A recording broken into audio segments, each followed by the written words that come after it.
Welcome to the history. Welcome to the culture. Welcome to community that dreams and achieve. Living in change for better tomorrow. Welcome to the Eunice Malath Show. Hello, welcome to the Eunice Malath Show. I'm your host, Eunice Malath. A while back, I had a chance to interview Professor Taban Lo Liyong. Professor Lo Liyong is one of the iconic figures in South Sudan when it comes to literature. He is one of the individuals who encouraged my mother to become a journalist, not only a journalist, but to venture into becoming a writer and write novels and stuff. Though my mother did not have a chance to do that, the inspiration that and the words of wisdom that Professor Lo Liyong instilled in her still continue to reverberate in her life today. So here's the interview I did with Professor Taban Lo Liyong.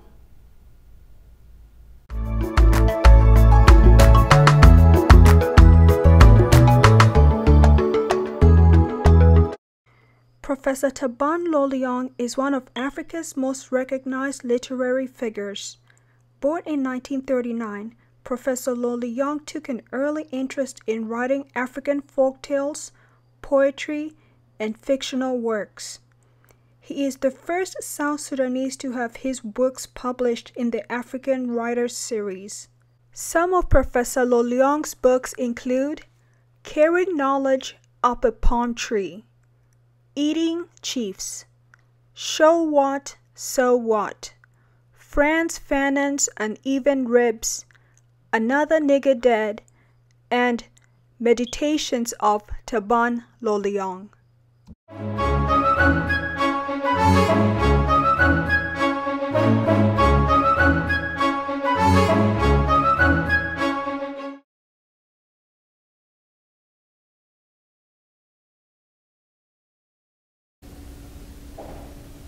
Today we're honored to have with us here one of the icons or iconic figures from South Sudan.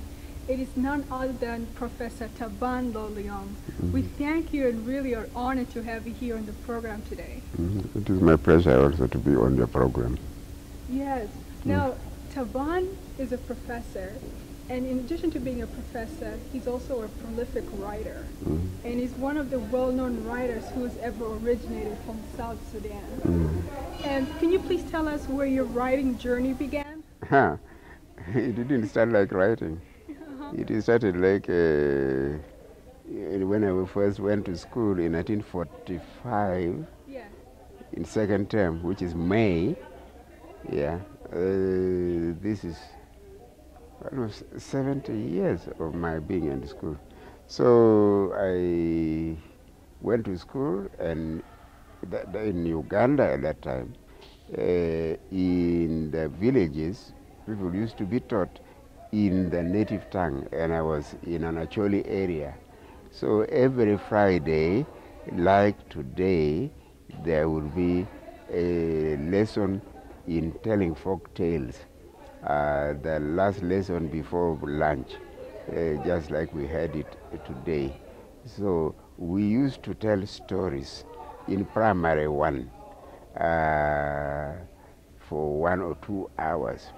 And if you didn't have a story to tell, then they will tell you to sit in front of the class, facing the class, because we are supposed to be dumb. So although I was 1 week old in the school, I had to create a story and blurt it out very, very quickly, so that I won't sit in shame in front of the class. That is how it started, by being forced to tell folk tales in the class in 1945.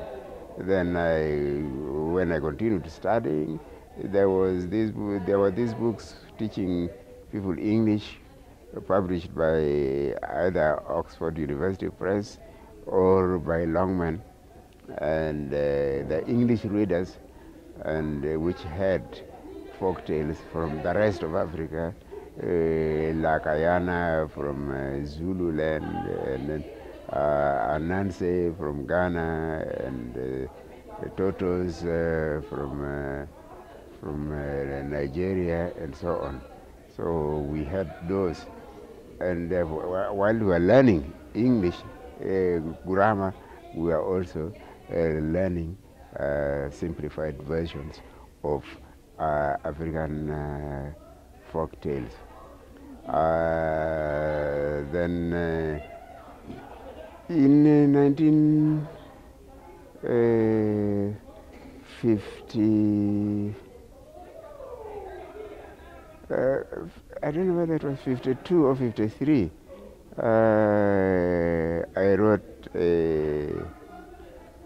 I translated an English evangelist, a small book from English to Acholi. That was in Gulu. And when I translated that, I could not trust my Acholi very well. So I asked the future bishop of Uganda, Janani Luwum, to read through it for me, which she did. Yeah, which he did.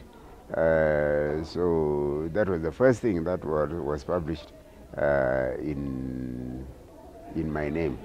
I was the editor. I translated it. Then when I went to Sir Samuel Baker, that was when I was in Gule School. I went to Sir Samuel Baker School. Then we had an examination. We had a competition in writing history. I wrote the history, the participation of Sir Samuel Baker in the suppression of slavery in northern Uganda and southern Sudan. And I got a prize for that. What was the prize? I was given a book called Pickwick Papers by Charles Dickens. Yeah, the full book, bound in cloth. That was very, very good. Wow. So those were the two things I did. But in our school, which was Gula School, it was famous for writers and writing. That is also the school where Okotwa Bitek studied, and before him there was another man called Ruben Anywar, who had written a conversion in a pagan's home to Christianity. He was in that school. So writing was not a strange thing to us from Gulu High School. Yeah. That is where the beginning is. Wow, very. Now to go back to, when you went to primary school and you had to sort of come up with a story right away. Do you remember what the storyline was that you had to? No. It was a folktale. A folktale? What the folktale? That was the folktale of the cock and a rabbit. Yeah, because they were friends, and then one day the cock invited the rabbit to go to visit him. So when they went there, meat was cooking, but the cock was standing with one foot on the ground. He had hidden the other foot. So when the rabbit came there, he said, why are you standing on one foot only? He said, because I had to cook the other foot so that you can eat it, because we didn't have meat. So he felt sorry for his friend, and he said, next time also come and visit me.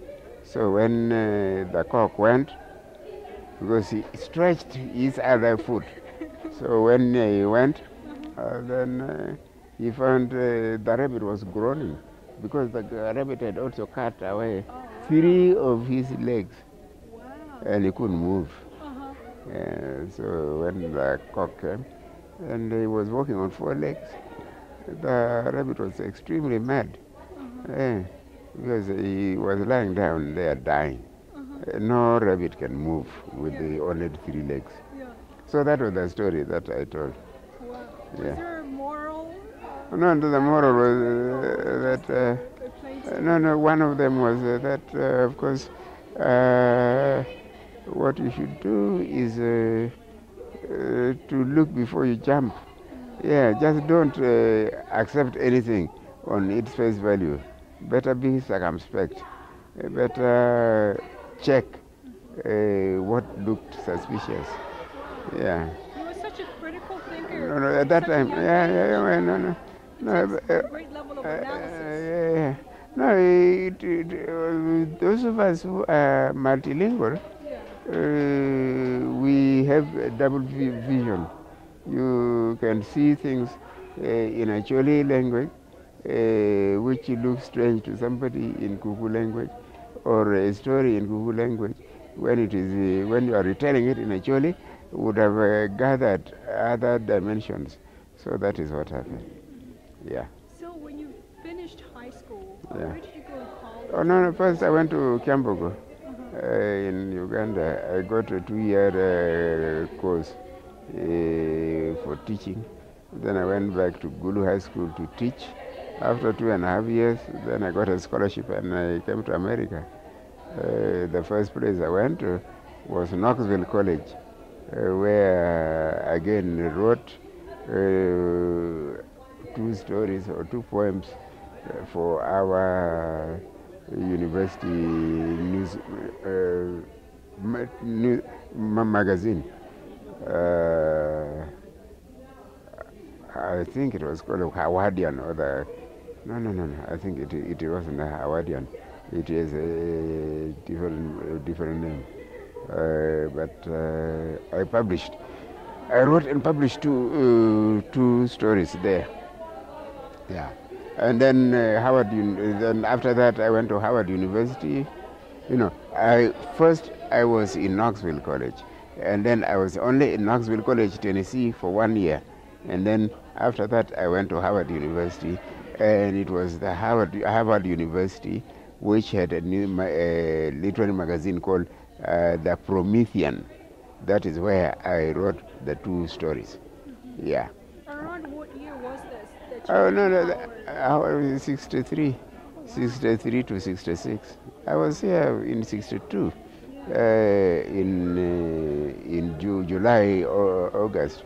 I don't know whether there was any other South Sudanese who came to study in America before me, because I came through Uganda, and 62, that was the time when Anyanya War was still going on.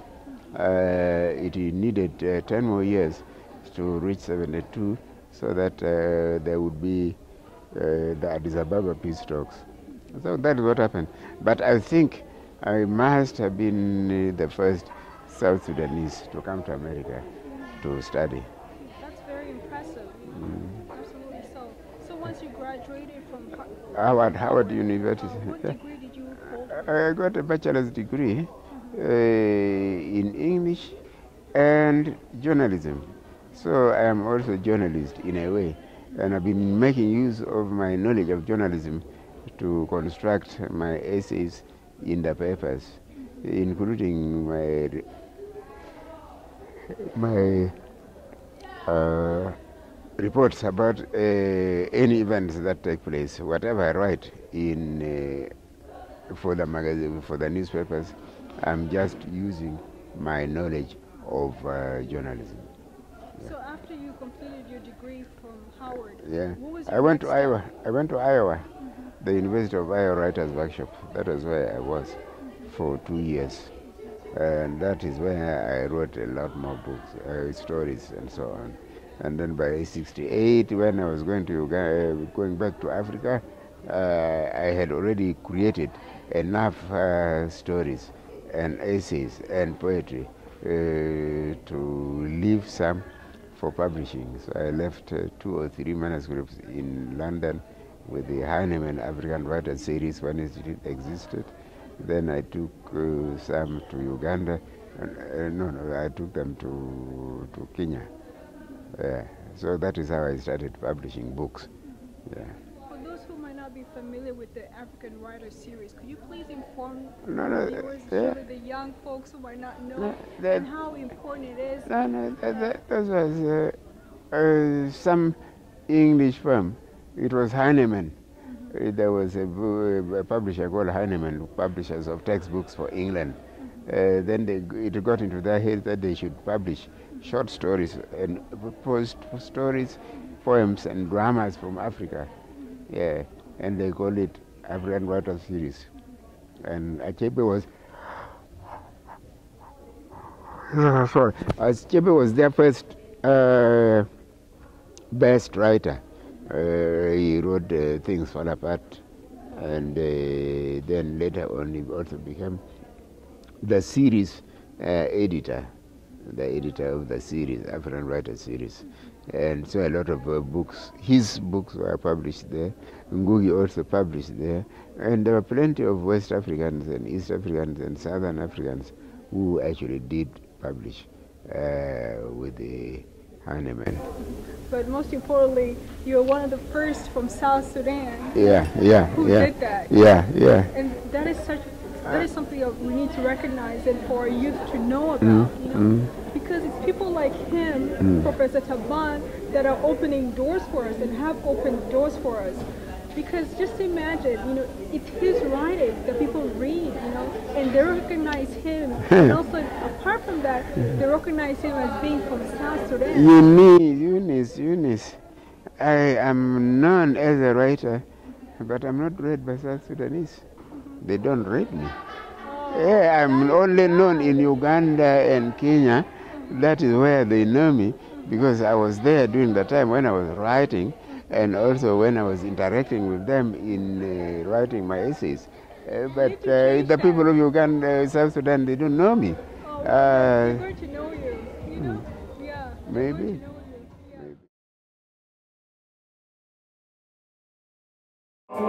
Get up, stand up, right now. Stand up, close your eyes. Get up, stand up. Don't give up the fight. Most people think great God will come from the sky. Take away everything and make all of us feel high. But if you know what life is worth, you would just for yours on earth. And on the teacher life, what you gonna do? Stand up for your right. Get up, stand up. Stand up for your right. Get up, stand up. Don't give up the fight. No. Get up, stand up, stand up, stand up. Stand up for your right. Get up, stand up.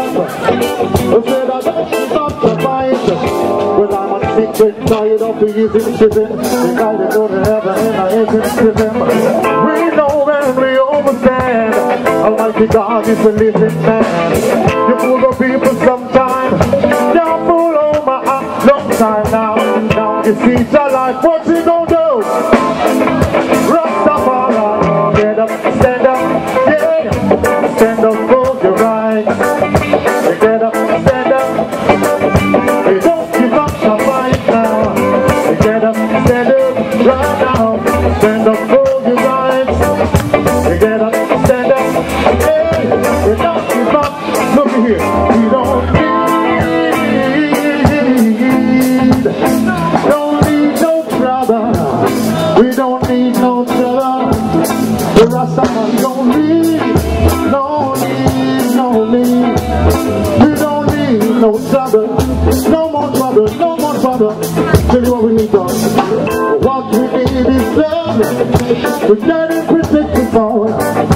If you won't look down from above, and after weak, if you won't strong, now we don't need no trouble. What we need is love. Love, sweet love.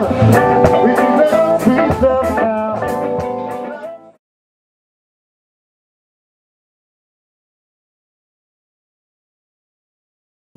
Who influenced you to be a writer or be interested in writing?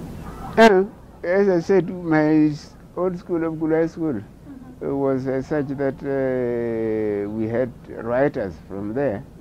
And then when the writers, when Heinemann started publishing, Heinemann Writers Publishers, African Writers for a series, then one knew that there was a place where one could publish because they also liked books. And then we simply gave them manuscripts, and then they would produce them into books very, very quickly. Yeah. So you were a professor as well, or you are a professor. Yeah. And you taught in Japan as well as South Africa. Yeah. No, I was appointed a full professor in Juba University in '91.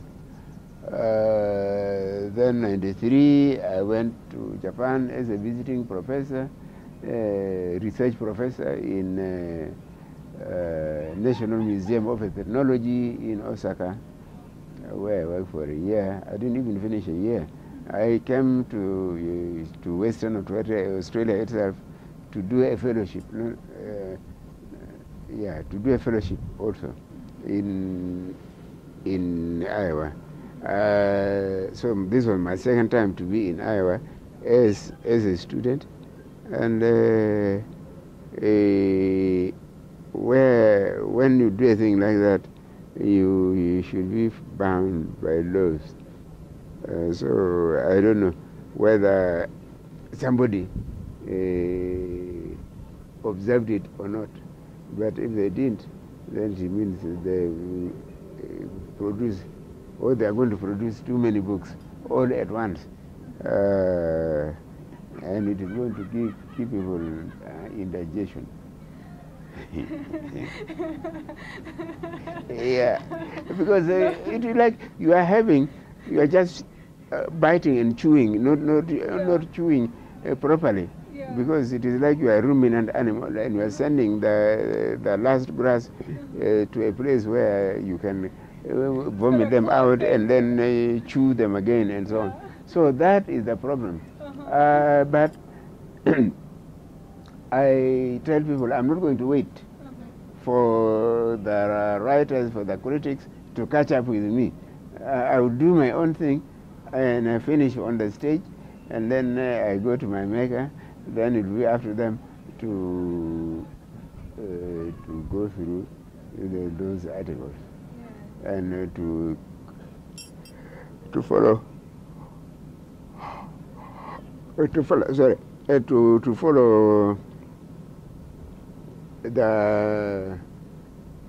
follow my writings.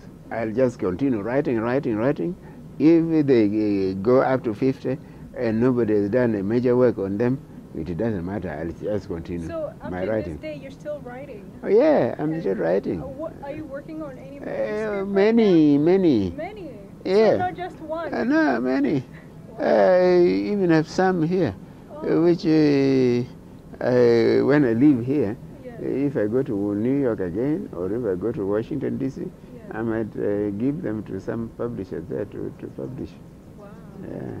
Wow. There are more poems and more fiction which I've written. Are there any particular areas that they focus on? Each book would focus on something. Yeah.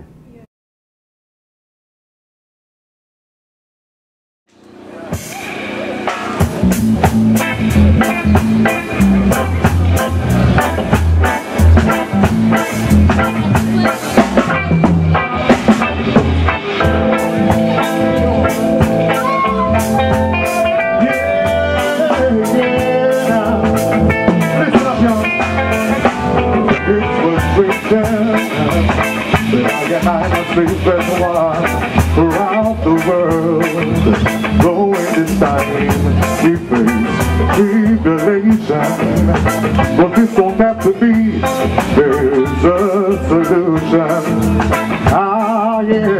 Yeah, something's wrong with the station now. What's so much deception? Do you not care for the lives of those children? Imagine a world with no future and no tomorrow. Well, I don't want to. No, pray. Yeah, sacrifice has been made already by Christ the Almighty, so you and I can live eternally. Come on now, children, let's rise, live in the love I give. Right now I'm created by man, that's not like a plan. The gift of life, there's no need for no sacrifice. Oh no. So he's the gift of life, there's no need for no sacrifice. Just give me more life, listen out, hey, your purpose to overcome the force of evil is a must. So go your trust in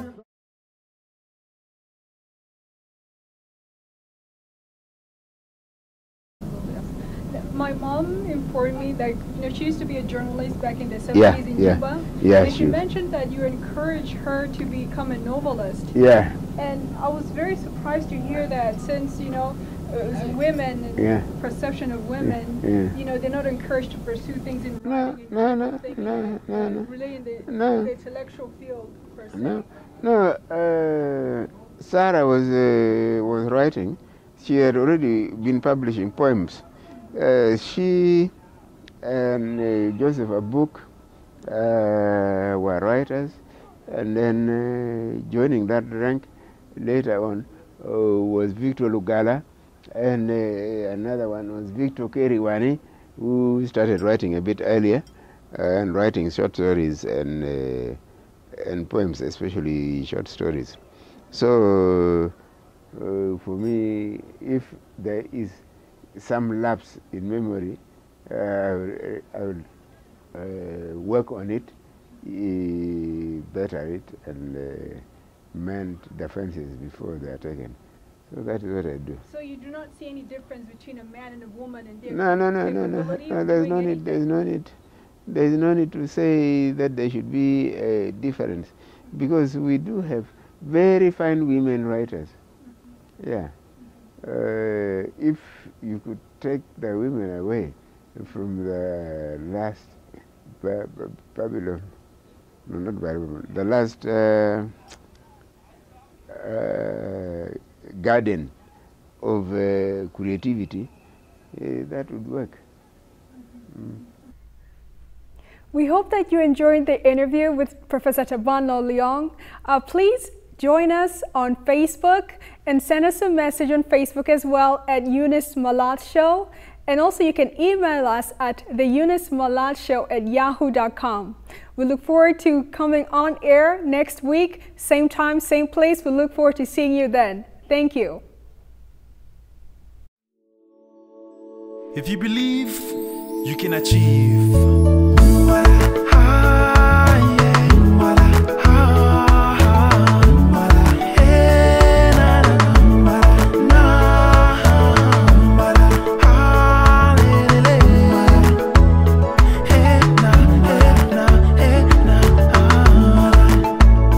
Welcome to the history. Welcome to the culture.